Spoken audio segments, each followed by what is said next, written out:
All right, I apologize. We're just a minute late getting started here. I hope you enjoyed your break.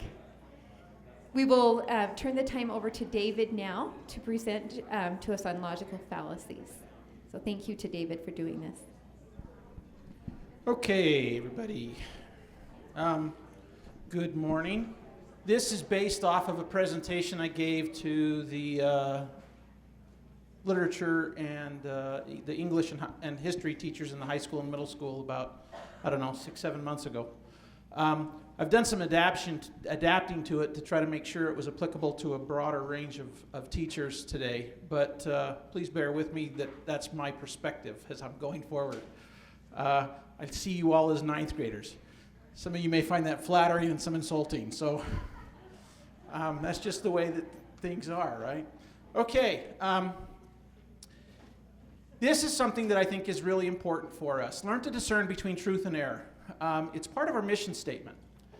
This is something that we're trying to teach our students to do, is to make this discerning leap, to be able to identify truth and to be able to identify error. Now, I want to start off today with a couple of caveats, and I hope those are readable. I selected this format, and I was thinking of a larger projector, so hopefully, if not, I'll read some of these. But logic is a tool, but it's only a tool. Okay, so that's the first caveat. It is something to be used, and to be used in a particular circumstance. It is not necessarily something to be used in all circumstances. Logic is a means of reasoning, but it does not necessarily lead to correct answers or truth. Okay? It can help in determining correct answers and truth, but it does not a priori lead to correct answers or truth. And that's something to understand as a caveat. I'm not saying that logic always leads to the correct answer. As you will see, it does not. But it is something that is important. But just as important to understand and recognize is that flawed arguments, which we oftentimes call fallacies, do not necessarily lead to false conclusions. Okay, which is another important thing to keep in mind. Just because an argument is flawed does not mean that it's wrong. That's actually a fallacy. It's called the fallacy fallacy. That you're going to discount the conclusion because the argument is flawed, okay? Nevertheless, it's important to keep in mind that flawed arguments do demonstrate poor thinking and reasoning and indicate that there must be one or more, or that there may be one or more problems with the conclusion, okay? So that's kind of where we're coming with this. This is the basic ideas that I want you to think about, is flawed arguments indicate flawed thinking. And what flawed arguments do is people tend to discount flawed arguments. Even if the conclusion is accurate, true, and absolute, they tend to discount those arguments, which weakens our ability to convince, all right? Now, all of you have had the experience of having a child at one point or another ask you why something was to be done a particular way. And all of you, I'm sure, have also had the experience of responding because I say so. Okay? Now, children, when they hear that, they recognize, even very young children, they recognize that there is a flaw in your argument. That you may or may not have the authority or the moral ascendancy or whatever in order to dictate for them that particular choice. And they recognize that, they feel that. Even from very young age, they recognize the impact of a flawed argument, okay? All right, now, we need to lay some groundwork here. So what I'm going to do is I'm going to give you some basic rules about logic. Now, keep in mind, logic is a complicated subject. It's more akin to higher mathematics, pure mathematics, than it is to just about anything else. You can play a lot of fun games with logic, and it's something that is really, really enjoyable. Symbolic logic is something that you go through. You have these great little syllogisms, and you put diagrams up on the board with arrows and little symbols that have special meanings, and you can just have a lot of fun proving anything that you want to. But there's some basic things that you need to understand about logic, okay? So, arguments are considered either valid or invalid. We don't think of them as correct or incorrect or true or false. We think of arguments as being valid or invalid. Second thing is that arguments are made up of premises. And premises are considered to be either true or false. So if a premise is based upon the reality that we all agree upon, then it is true. If it isn't, then it would be false. Okay? Now, a valid argument may have false premises. Well, that seems to be a little bit contradictory, but that's important for you to understand. That you can have a valid argument, in other words, structurally and logically it's completely sound, but it's based on false premises. And also, an invalid argument can be based on true premises. All right? Only a valid argument with true premises are considered sound. All other arguments are unsound. All right, now I have some examples to walk you through this to help you kind of understand this. I see this as a kind of a foundational thing. So this is an example of a logical argument. If A, then B. A, therefore B. I just committed my first fallacy right there. If A, then B. A, therefore B.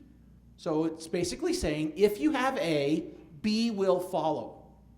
We have A, therefore we have B. Okay? Now this is a valid argument. It is logically structured and it's a proper argument. Okay? Now, here's an example, a real life example. All dogs are animals. Spot is a dog. Therefore, Spot is an animal. Okay, you can see how this all seems to work, right? Now, this is the other thing you need to be aware about logic, is oftentimes people who teach logic, the examples that they use are very ridiculous. And this is, you'll see in the next one. And that's partly because finding real-world examples that fit the nice little diagrams we do are sometimes difficult, and secondly, they're more difficult to understand. I have some real-world examples we'll show you in a minute, but this is an example of a basic logical argument, and this one is sound, okay? Meaning that both the premises are correct and the structure is valid. All right. Now here, I've changed up things for you. All dogs are animals. Okay, and that's a true premise. My cat is a dog, and that's a false premise. You might think it's a dog, but it's not truly a dog. Therefore, my cat is an animal. We've arrived at a true conclusion, a correct conclusion, using false premises and a valid logical structure. So if we were looking at this, we would say to ourselves, okay, wait a minute. There's nothing wrong with your logic. The problem is with your premises. Everybody got that? Okay. Now we'll use a different example. Now I'm going to use an incorrect or an invalid logical structure. If A, then B. B, therefore A. Okay, this structure is invalid because it doesn't logically follow that if you have B, that you must therefore have A. Okay? The structure of the argument is flawed. But, and I can prove that with these premises. All dogs are animals. Mittens is an animal. Therefore, Mittens is a dog. Well, nobody would name their dog Mittens, right? It's got to be a cat. Okay? So what we can see here is that the conclusion is false, even though the premises are all true, because the structure of the argument is invalid. Okay? Everybody following so far? All right.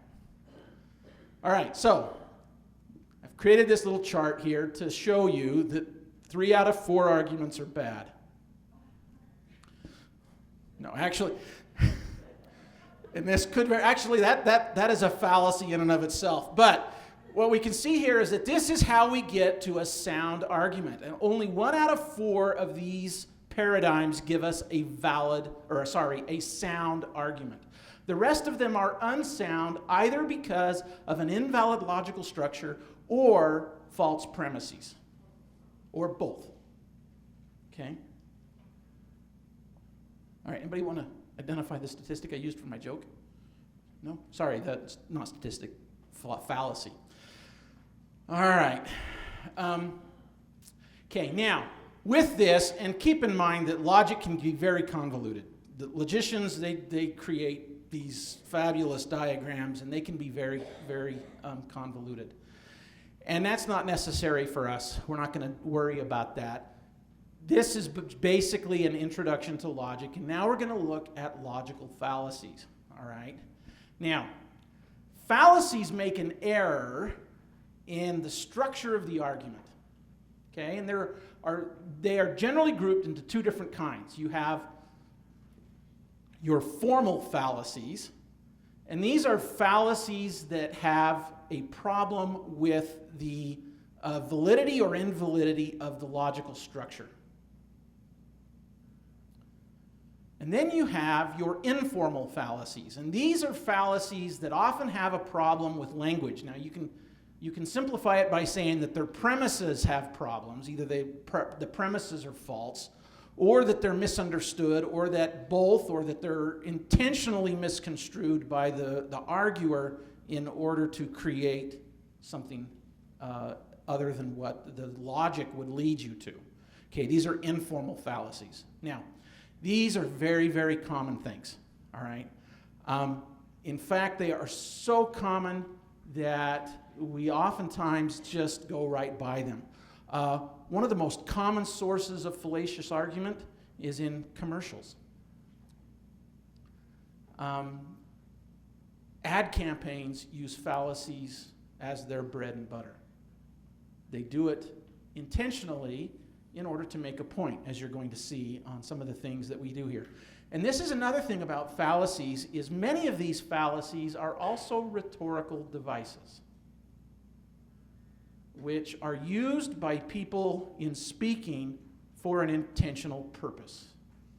Okay? I think that this is one of those circumstances as to whether or not it's being as a rhetorical device or whether it's fallacious depends upon the intent of the individual using it. And so that makes it sometimes difficult. What we want to try to do is to have our students understand fallacies so that they can improve the way that they reason, so that their reasoning is correct. All right, any questions up to this point? I think I've all still got you on the boat. Nobody's fallen off. All right, have we got your life jackets on? Yes, I intentionally didn't give a handout or pass these out in advance because I want there to be a little bit of surprise as we're coming through this. And I know what happens when somebody's talking about logic. People start flipping the pages and reading what's coming ahead. So it's a technique that I sometimes use in my classes. I don't give them the information until after I've given it to them. Okay.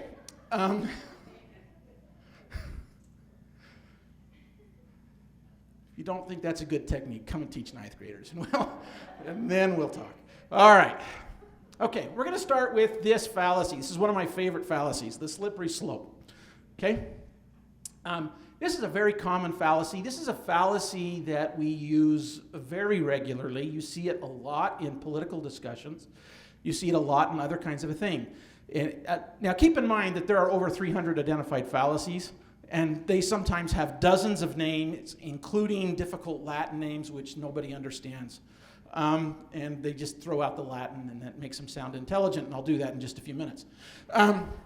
So the slippery slope here is there's a metaphor here, as you can tell. It's as you get down that slope, it gets so slippery that eventually it just takes over and carries you away. So it's a common fallacy that reaches an unwarranted conclusion based on a series of inevitable events. Now, this is an informal fallacy, which means that structurally it's sound. Okay, so this would be the structure of it. Here we have if A, then B. If B, then C. A, therefore C. Makes perfect sense, right? A is going to lead to B, B is going to lead to C, and then look at where we're going to be. Okay? All right, now this is valid. This is a valid argument. Now let's see what happens.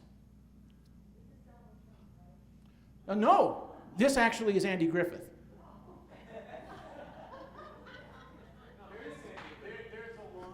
And I'm actually going to tell that story.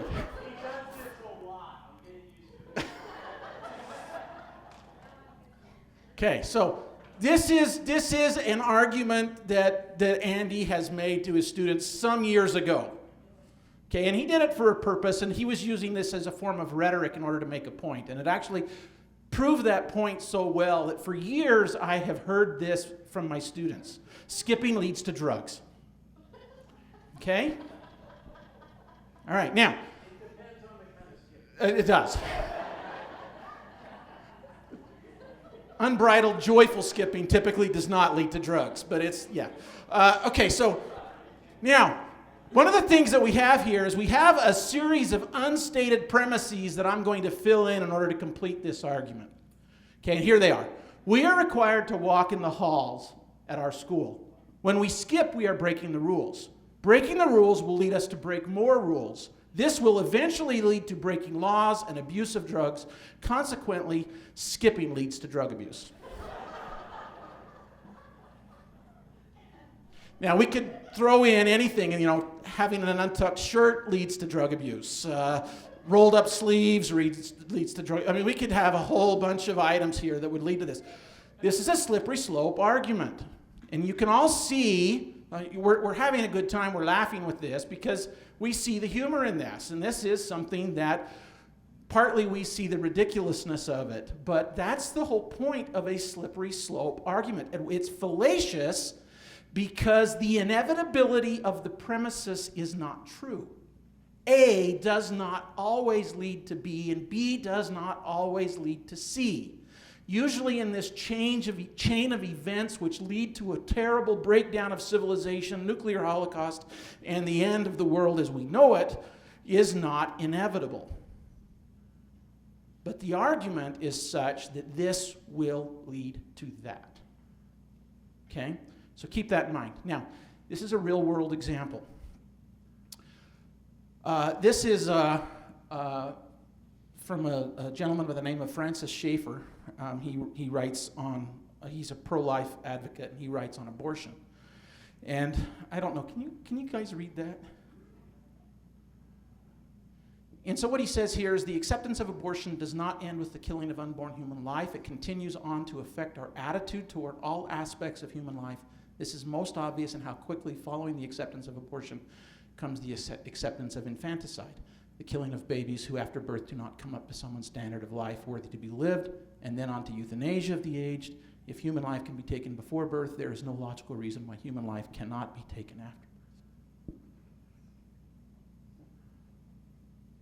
Okay, now this one doesn't have quite the levity that skipping leads to drugs has.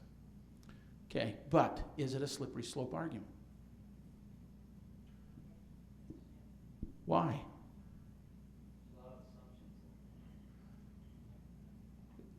Assumptions? Okay, good. What else? Brigham?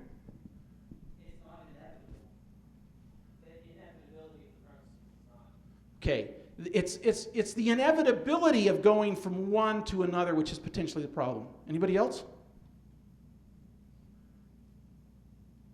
Have we seen any of the chain of events occur?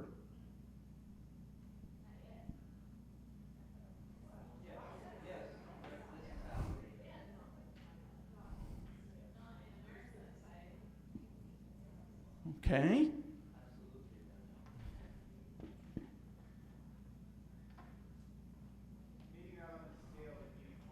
Okay, there's an implication here and the scale that he implies is that all human life becomes worthless. Although some of these things might have come to pass, they certainly haven't come to pass to the degree that he has indicated. There's not necessarily a causal relationship established there. People Okay. who are killing babies, maybe not doing it because of the increase in abortion necessarily. Okay. So there may not be a cause and effect relationship between these various things. But there's so many ifs that it's hard to prove. You know, you can't prove that, just like Rob was saying, you can't prove that unless you have the statistics. And, you know, maybe it's happened in history before, but you know, you can't say for sure. There's too many unknowns. Okay. And it's that unknown, that principle of uncertainty which makes this a poorly reasoned argument. Now, we could probably fix this. Go ahead, Brigham. Oh, that's what I was going to ask about. Yes. I mean, we can fix it by acknowledging the uncertainty. So you could use language like, it is likely that as society becomes more accepting of abortions, the general value of human life will decrease. Yes, it is possible. Could you say likely? I don't know. That's a question of probability. And that's why I talk about mathematics and logic as being two things that are very similar, because it's a question of probability. Is it more likely than not? And then there's also a question of degree. And this goes back to the idea of definition. What do we mean by that human life is degraded? Arguably, any degradation in human life would make that a true conclusion. But then you have to ask, is it a material or a significant degradation? Is there issue with this because you could also reverse it? What do you mean by reverse it? Well, you can start with euthanasia leading to abortion or acceptance of abortion. Yes, you could reconstruct a different slippery slope argument using various of these other premises and chaining them together in the same kind of of inevitable consequences. So that's as a rhetorician, that's the beauty of the slippery slope argument, is because you can create this parade of horribles that will lead to whatever. And, skipping leads to drugs. Okay? All right, now, slippery slope arguments are very common. Our students use them all the time. I don't know, I haven't counted this past year how many students have told me that if they don't get an A in my class, they will never get into BYU.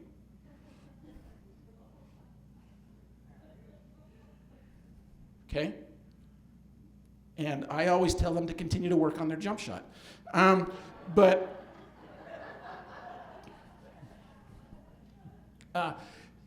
that's just a way of proving that. Anyway, never mind. The slippery slope argument is something that is very common because as human beings, we sometimes fall into the trap of despair. And we think about this is going to lead to this, this is going to lead to this, and this is going to lead to this, and therefore the world is a terrible place. We do.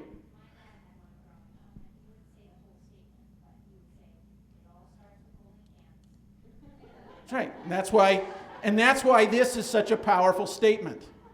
Skipping leads to drugs. We all recognize that this is what happens, right? We actually simplify these arguments, and people follow us, and we all understand. Parents do it, teachers do it. And one of the things to challenge yourself is how many of these fallacies do you use in your own teaching?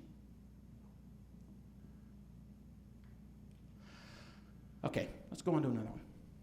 Perhaps the most popular fallacy today. The ad hominem. Okay, now this particular fallacy, very, very popular. We see it in politics a lot. We see it in all kinds of arguments a lot. This is so popular that it actually has 4 different subtypes, all of which are carefully defined, and we can determine with exactness which type of ad hominem it is that's being used, okay? But this is a fallacy of relevance, and that's an important thing to keep in mind. Because there are times when attacks on integrity and personality and whatever are very relevant. So saying that somebody is a thief is not always an ad hominem attack. And that's an important thing to keep in mind. Because if it is relevant to the issue at hand, it's not ad hominem, it's actually completely relevant. But it's when the character trait or whatever at issue is not relevant, and we attack the credibility of a person when it's not at issue, that it becomes ad hominem, okay? All right, now there are 4 different kinds. There's abusive, calls the arguer a name in order to discredit the argument, and we could say Brigham is an idiot. Okay, that's an example of the ad hominem attack. I discount his intelligence by calling him a name. Circumstantial. Attacks the motives of the argument in order to discredit the argument. Well, of course, that's what he would say. He has a degree in the humanities. You know, get a real degree.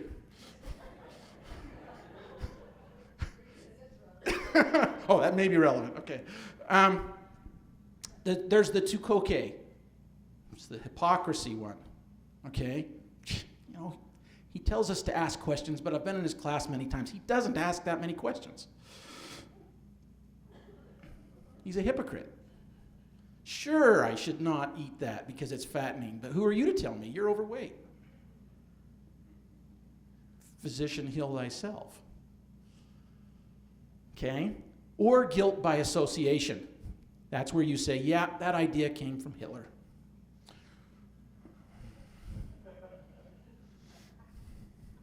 Or, we can't believe that, he worked for Enron. Some of you may not remember that scandal. I need to update my list of scandals. Starting to show my age, right? Okay, so guilt by association. It all depends upon where the argument's coming from. Now, remember, keep in mind that the problem of these are relevance. They all are irrelevant to the argument at issue, okay? So here is an actual one from the 2012 political campaign, Barack Obama, about Mitt Romney.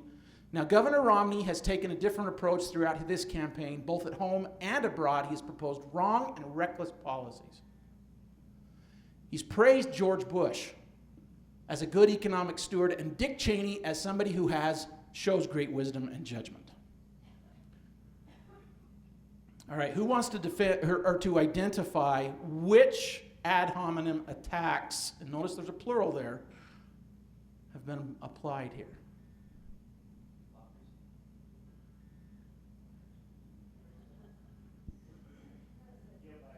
Okay, guilt by association.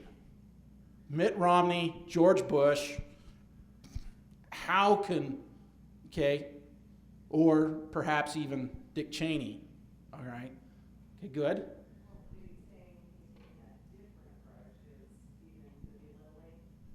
Okay, the belittling, the name calling.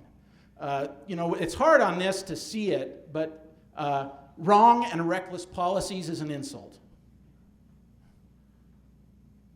Okay?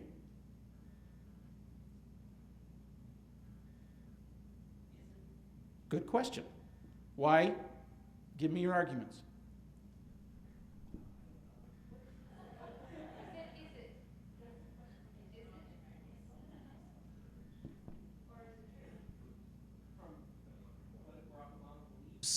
That Romney's policies are wrong or reckless. I guess he's not substantiating that. Aha, it's an unsubstantiated allegation.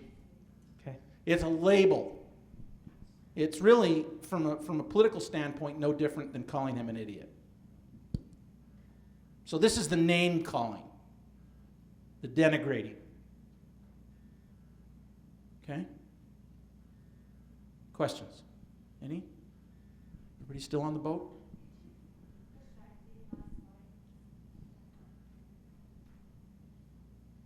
My comment was, in the political situation, if that really was his only comment, regarding to reckless policies or whatever the label is there, then I think that's right. But I think in the bigger political spectrum, or based on probably other talks or whatever he's given, where he's gone through the policies and said this is reckless, or that he's laid that out. So I think just blanketly calling that as fitting the abusive or calling the name calling is really dependent on the circumstances. And you're right. And again, that is true for almost all of these fallacies, is they can be cured.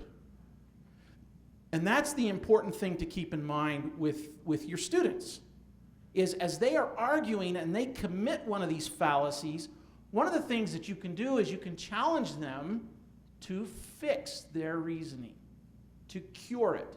How is it that this isn't fallacious? Connect the dots. A lot of times what we do when we commit these fallacies is we skip over important premises that we have just assumed. And by filling in those details, we oftentimes can fix the fallacies. By having our students do those, it causes them to do a metacognitive exercise where they think about their thinking. Why is it that I went from A to D? I need to make sure I'm considering B and C and go from A, B, C, and D. Does that make sense? It provides for good reasoning. Okay, let's go to another one. This one is from To Kill a Mockingbird, Harper Lee's masterwork, and I wish I had Ben McMillan here to do this. This is part of Atticus Finch's closing arguments to the jury in the trial in the book. And he says, and so a quiet, respectable, humble Negro who had the unmitigated temerity to feel sorry for a white woman has had to put his word against two white people. I need not to remind of their appearance and conduct on the stand. You saw them for yourselves. The witness for the state, with the exception of the sheriff of Macomb County, have presented themselves to you, gentlemen, to this court in the cynical confidence that their testimony would not be doubted, confident that you gentlemen would go along with them on the assumption, the evil assumption, that all Negroes lie, that all Negroes are basically immoral beings, that all Negro men are not to be trusted around our women, an assumption that one associates the minds of their caliber. Okay, now I'm going to ask you to reason here. How is this an ad hominem attack?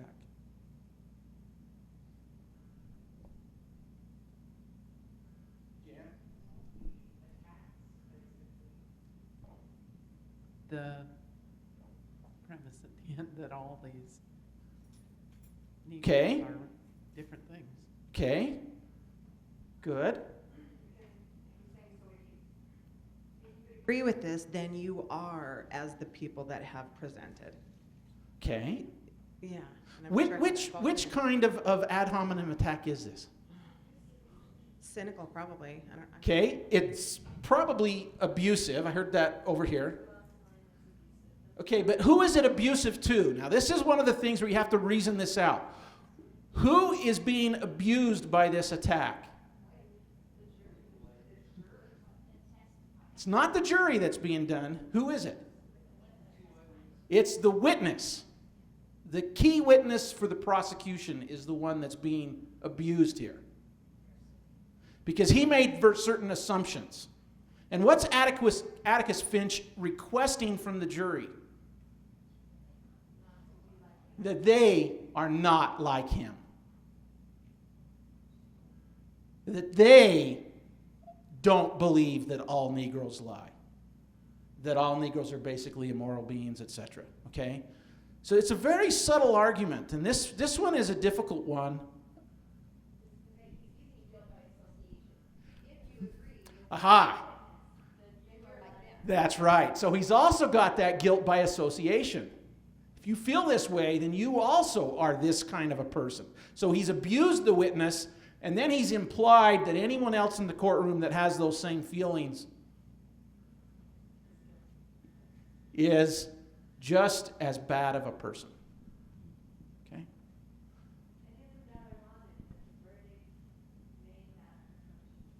Yeah. Okay?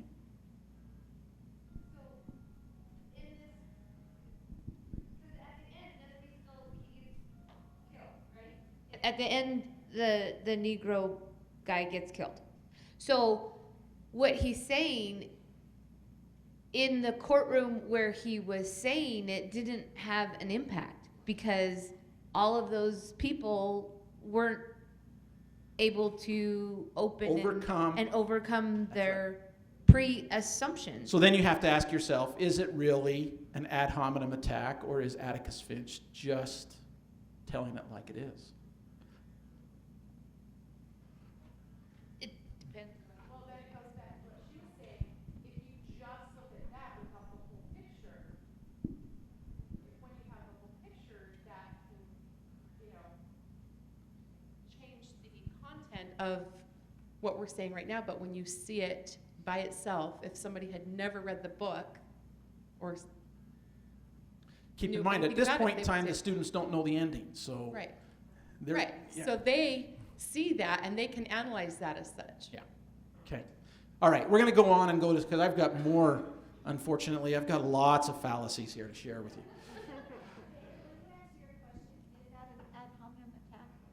I think it is an ad hominem attack, yes. But it's being used as rhetoric. And so his intent is, so you have to look at the intent of Atticus Finch's heart, and I think it is a good intent. And so the context of this particular one, it's not being used in what I would say is an improper way, but it is still an ad hominem attack. Okay? I don't know, maybe my JD is showing. All right, here we go. Next one.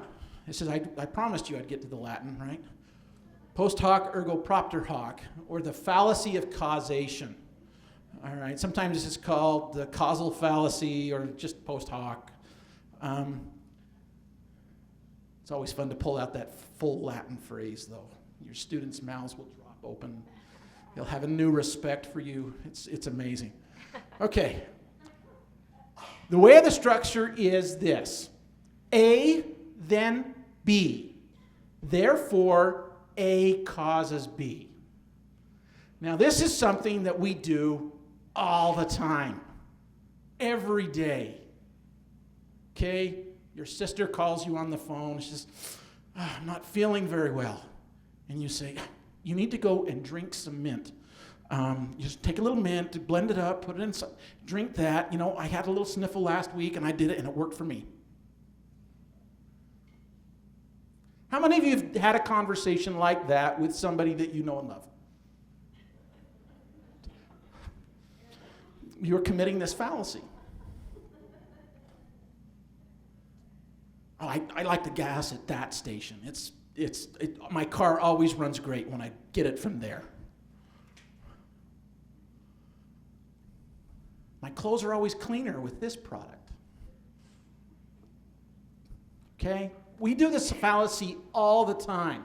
It makes an assumption that there's a causal connection between A and B.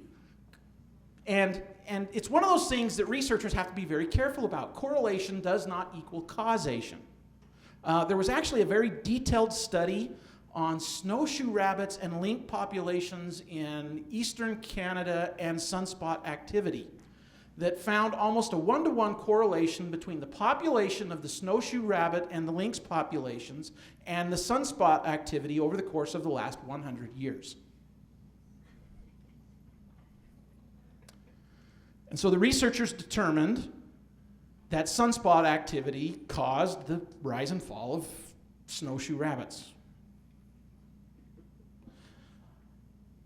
Sunspots are basically magnetic disturbances in the field around the sun causing plasma to eject out, and then radiation hits the earth. And where's our physicist? He's not here. Okay, good, thank you.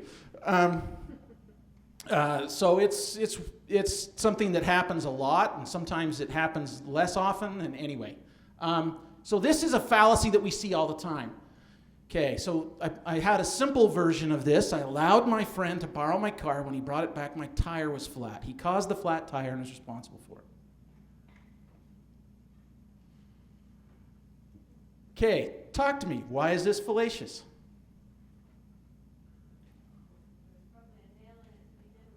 Okay, there may have been a nail in it to begin with. It may have nothing to do with your friend driving the car, and it may have gone flat no matter what. Complete accident. You might have had the nail at the end of your own driveway. Absolutely, it could be true. He might have driven it into a construction site or ran it over one of those little spiky things, and that. You guys know what I'm talking about, right? Yeah, do not back up, and he backed up, okay? So it could be true, but it is not necessarily true. But the problem with this is what? It assumes that A caused B. Okay? Now, something that we have to be very careful of, especially when we talk about history, is causation. We talk about causation a lot in history, and we always have to be careful about what really caused B. Okay, here's another one. This is, again, from, this is a different guy, Andrew Schlafly, and he says, in Romania, abortion was illegal under 2 decades of rule by the communist dictator Nicolae Ceausescu, and the country enjoyed one of the lowest breast cancer rates in the entire world during that time, far lower than comparable Western countries.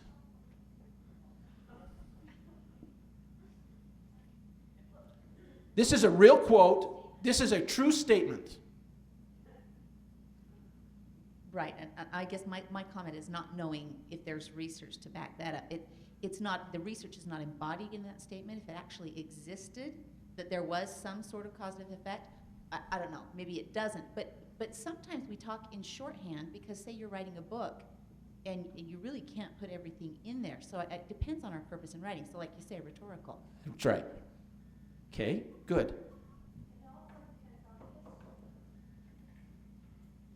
Society changes, and therefore truth changes. I was doing an exercise in my art room this year, and I brought out some old Post magazines from 1952.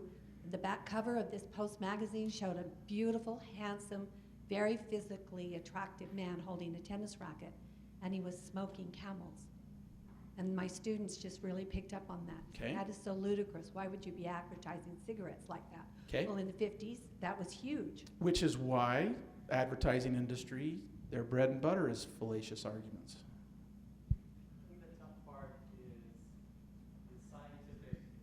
To be able to look at a study like this or something else, it's immoral or unethical. You can't put 2 groups of people, pregnant women, in 2 groups and say, oh, we're going to randomly select and do a double-blind study. Now, it's interesting. Now, we could quibble about the validity of the research, the numbers and whatnot, but on its face, is there anything that says that this is absolutely impossible? No. I mean, this is far more likely than the snowshoe rabbit and the sunspot activity, perhaps. Maybe not. I don't know.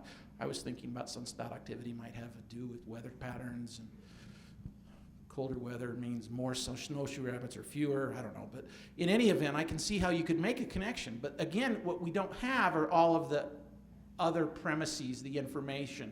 And I think that most of us that know anything about Nicolae Ceausescu probably doubt that the statistics are probably right.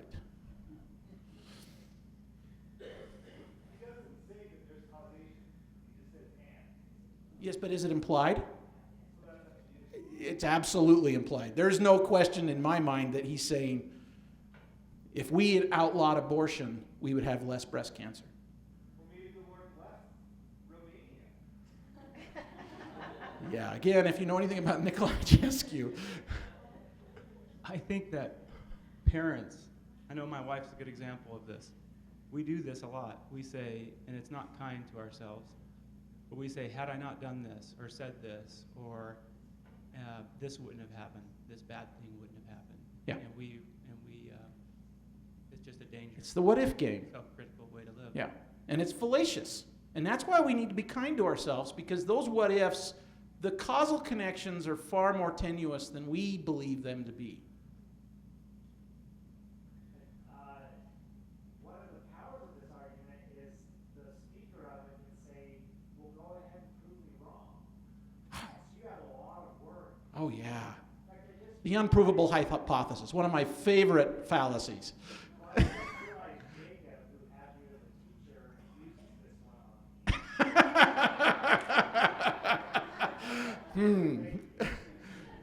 Okay, very good.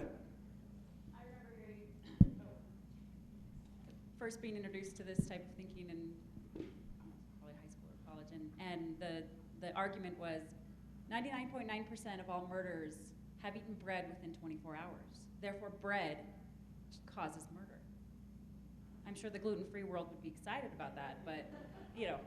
So would the statistics vegetarians, can- maybe not the yeah. vegans, they probably wouldn't care about that. Okay, good.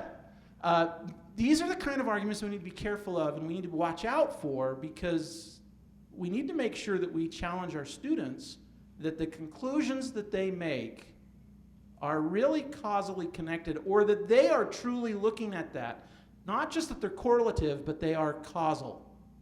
If they're saying that A caused B, then we should make sure that they understand or really have gone through that process to see that A really did cause B.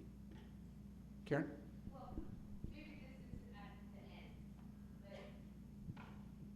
The use of these fallacies, is it always bad?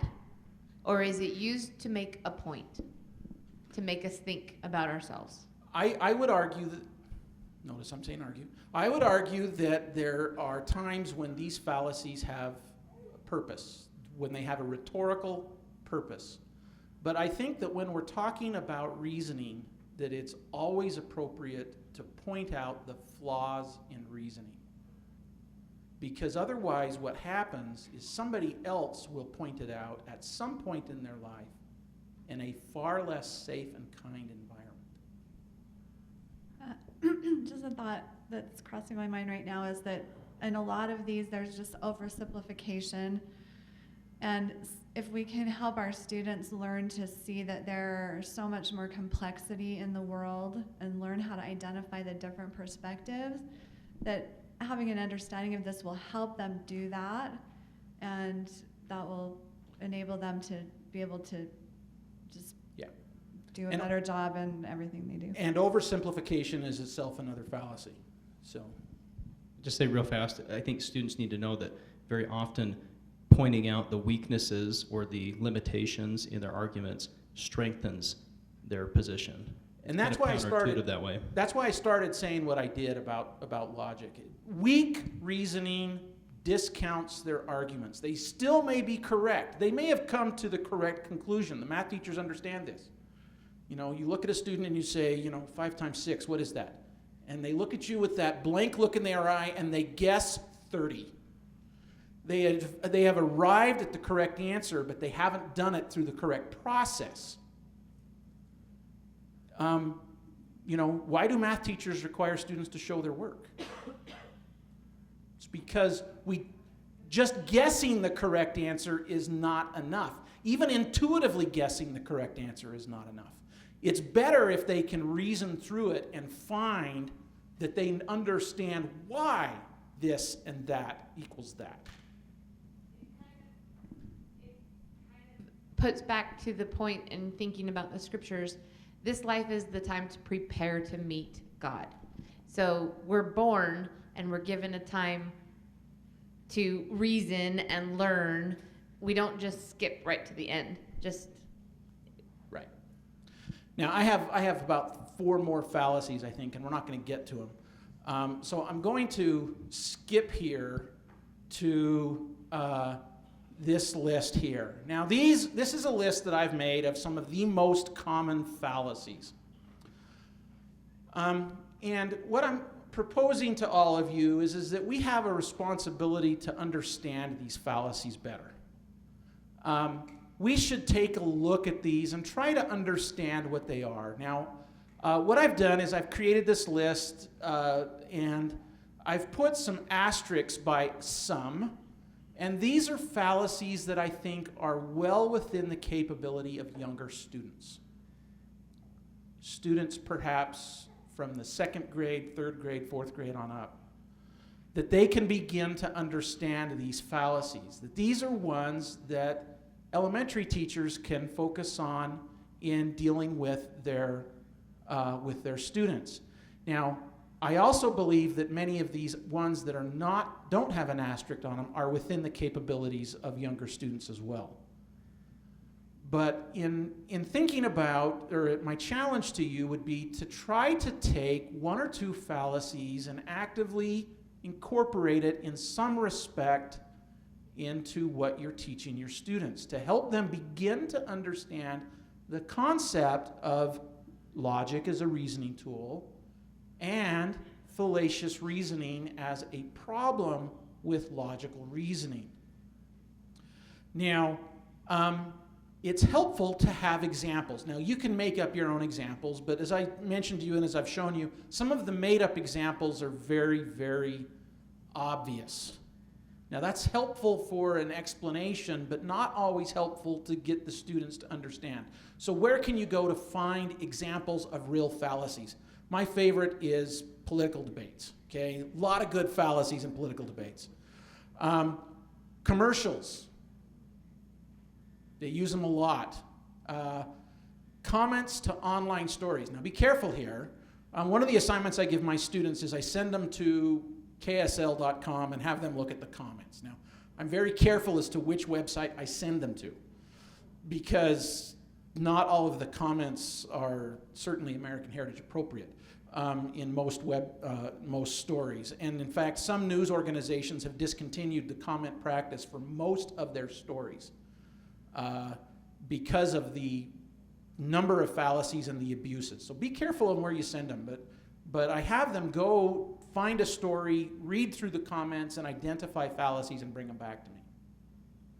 So they're looking at them in real-world writing, real-world comments, not just these imaginary things, okay? Blogs. The writing in blogs and other opinion pieces oftentimes have fallacies. Discussion boards. I was trying to determine whether or not I was going to. I'm redoing my kitchen this summer. I'm building cabinets, and I was thinking of using some knotty alder. So I went to look for the characteristics of knotty alder and found this great discussion site. And somebody immediately caught on and said that knotty alder is a weed tree. I don't know if that's an ad hominem attack, if the victim is a tree. But it's basically the same kind of principle. You disparage it by calling it a weed, and that makes it less valuable of a wood. So you find these kinds of things, and then you have your students. Now, this is the other thing that I'd like you to do is to identify fallacies in their own writing and answers to questions. Help them to see the problems with their arguments. Now, you always have to be very kind with this. This is something that's very sensitive. And you have to do it the right way, and maybe you don't do it every time. Imagine that if you identified every fallacy that came out of your students' mouths, it could shut down their willingness to raise their hand and answer a question. But in the appropriate times, you want to identify them or help them to reason through the thinking better. And at the bottom, I have some new things that I added to this. You can press students to explain why. Have them explain their reasoning. Why? What are the details? What are the facts that are doing it? And you can have student identify evidences and explain how those evidences relate to their arguments. And by doing those things, oftentimes the students will recognize their own fallacious reasoning. Grant, you had a comment. Yeah, David, I think this is probably a more important topic than most of us realize, including me. Our children and we and the rising generation are going into a world that is increasingly convinced that faith is illogical. In fact, as you go look at logical fallacies, you'll see religious examples as the number one example. That's right. That's exactly right. And it is true that faith is not to be found at the end of a syllogism. You've showed us lots of syllogisms here, and you don't find faith at the end of a syllogism. It's a false dichotomy, though, that faith and logic do not work together. It's the same false dichotomy that faith and science don't work together. We do ourselves as a faith community great harm, however, when we dismiss the power of logic as being part of the toolkit of the faithful. And when we don't understand reasoning, when we don't reason carefully, we do ourselves and our children a great disfavor, because when they come into the presence of someone who has learned how to reason well, faith can be damaged. And so our job as a bird has two wings is to teach our children to fly on both the wing of faith and the wing of reason, and they will stay above those storm clouds because they're going to need both wings out there. It isn't sufficient anymore for us to say, because God said so.